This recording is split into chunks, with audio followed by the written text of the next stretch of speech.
എങ്ങും കണ്ണീർ കാഴ്ചകളാണ്. ബിനിൽ വിവരങ്ങളുമായുണ്ട്. ബിനിൽ, പള്ളിയിലേക്ക് ഈ 4 കുരുന്നുകളെയും അവരുടെ ചേതനയേറ്റ ശരീരമായി കൊണ്ടുപോകാനുള്ള ഒരുക്കങ്ങൾ നടക്കുന്നത് ദൃശ്യങ്ങളിൽ കാണാം. എന്താണ് ബില്ലിന് നൽകാനുള്ള വിവരങ്ങൾ?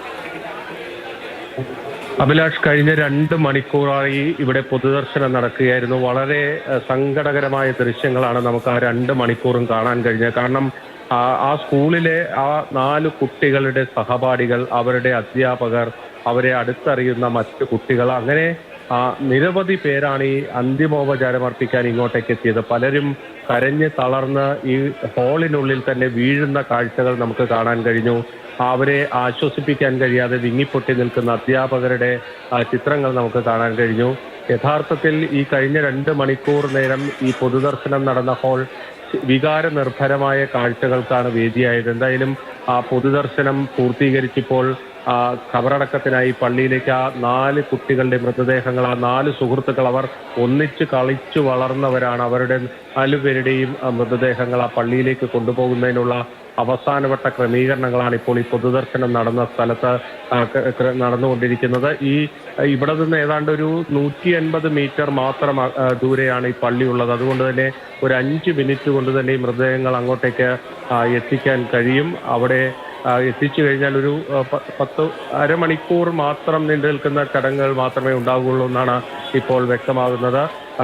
4 ഖബറുകൾ, അടുത്ത സുഹൃത്തുക്കൾക്ക് വേണ്ടി 4 ഖബറുകൾ അടുത്തടുത്തായി ആ പള്ളിയിൽ തയ്യാറായി കഴിഞ്ഞു. അതിൻ്റെ ദൃശ്യങ്ങളടക്കം നമ്മൾ നേരത്തെ നൽകിയതാണ്. അവിടെ അതായത് ഖബറടക്ക ചടങ്ങുകൾക്കുള്ള ക്രമീകരണങ്ങളും പൂർത്തിയായി കഴിഞ്ഞു. എന്തായാലും കഴിഞ്ഞ 2 മണിക്കൂർ ഈ കുട്ടികൾക്ക് അന്തിമോപചാരം അർപ്പിക്കാനായി ഇങ്ങോട്ടേക്ക് ഒഴുകിയെത്തിയത് ഈ നാട് മുഴുവനാണ്. അവരെ ദീർഘകാലം അറിയാവുന്ന അവരുടെ സുഹൃത്തുക്കൾ, ബന്ധുക്കൾ, അതിനപ്പുറത്ത് അവരെ ഒരിക്കൽ പോലും കണ്ടിട്ടില്ലാത്ത നാട്ടുകാർ, അവരെല്ലാവരും ഇങ്ങോട്ടേക്ക് എത്തുകയാണ്. കാരണം ഇതൊരു നാടിന്റെ ദുഃഖമായി മാറുകയായിരുന്നു. കാരണം സ്കൂളിൽ നിന്ന് ഇന്നലെ പരീക്ഷ കഴിഞ്ഞ് വീട്ടിലേക്ക് സന്തോഷത്തോടെ മടങ്ങിയവർ, അവർ നനച്ചിരിക്കാത്തൊരു നേരത്തുണ്ടായ അപകടത്തിൽ, കാരണം ഇത് ആ കുട്ടികൾ ആ റോഡ് വക്കിലൂടെ നടന്നു പോകുമ്പോൾ അവരുടെ ശരീരത്തിലേക്ക് ആ ലോറി മറിഞ്ഞു വീഴുകയായിരുന്നു. കാരണം അത്തരത്തിലൊരു ദാരുണമായ ദുരന്തമാണ് ഉണ്ടായത്. അതുകൊണ്ട് തന്നെ നാടിനെ നടുക്കിയ സംഭവമാണ്. എന്തായാലും വലിയ അപകട വളവാണ് അവിടെ.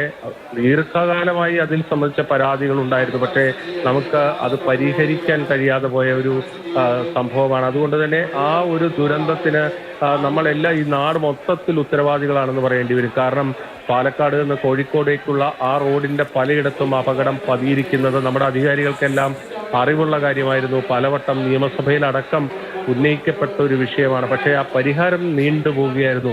ഇപ്പോഴെന്തായാലും ഇന്ന് വൈകിട്ട് ഉച്ചയ്ക്ക് 2 മണിക്ക് പാലക്കാട് കളക്ടറേറ്റിൽ വിശദമായൊരു യോഗം 2 മന്ത്രിമാരുടെ സാന്നിധ്യത്തിൽ ചേരുകയാണ്. എങ്ങനെയാണ് ഈ അപകട സാധ്യത ഈ റോഡിലെ ഇല്ലാതാക്കേണ്ടത് എന്നത് സംബന്ധിച്ച്. എന്തായാലും വലിയൊരു ദുരന്തമാണ്. കളർകോട് നമ്മൾ 6 മെഡിക്കൽ വിദ്യാർത്ഥികളെ നമുക്ക് നഷ്ടമായി. അതിൻ്റെ ദുഃഖം, ആ നടുക്കം വിട്ടുമാറുന്നതിന് മുൻപാണ് ഇവിടെ 4 കുട്ടികളെ, ഇതെല്ലാം നമ്മുടെ ഭാവിക്ക് വലിയ വാഗ്ദാനമാകുന്ന ചെറിയ കുട്ടികളെയാണ് നമുക്ക് നഷ്ടമായത്. അതാണ് ഏറ്റവും വേദനിപ്പിക്കുന്ന കാര്യം അഭിലാഷ്. തീർച്ചയായും 4 അടുത്തടുത്തായി ഒരുങ്ങിയിരിക്കുന്ന ഖബറുകൾ നമുക്ക് ഇവിടെ നിന്ന് കാണാം.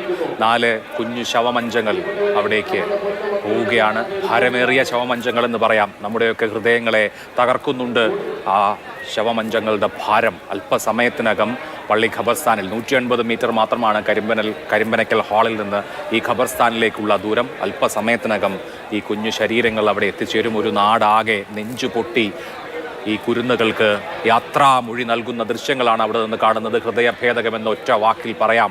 വീണ പൂക്കൾക്ക് വിട നൽകുന്നു കേരളം. അല്പസമയം മുൻപ് ഈ കരിമ്പനക്കൽ ഹാളിൽ പാണക്കാട് സയ്യിദ് സാദിഖ് അലി ശിഹാബ് തങ്ങളുടെ നേതൃത്വത്തിൽ മയ്യത്ത് നമസ്കാരം നടന്നു. ഇനി സംസ്കാര ചടങ്ങുകളാണ് നടക്കാൻ ഉള്ളത്. ഖബറടക്കമാണ് നടക്കാനുള്ളത്. ഖബറടക്കത്തിനു വേണ്ടി ഈ ഒരുമിച്ച് കളിച്ച് വളർന്ന 4 കുരുന്നുകളെയും അവിടേക്ക് കൊണ്ടുപോകുന്നതിന് തൊട്ടു മുൻപുള്ള ദൃശ്യങ്ങളാണ് പ്രേക്ഷകർ കണ്ടുകൊണ്ടിരിക്കുന്നത്. അങ്ങേയറ്റം ഹൃദയഭേദകമായ കാഴ്ചകൾ.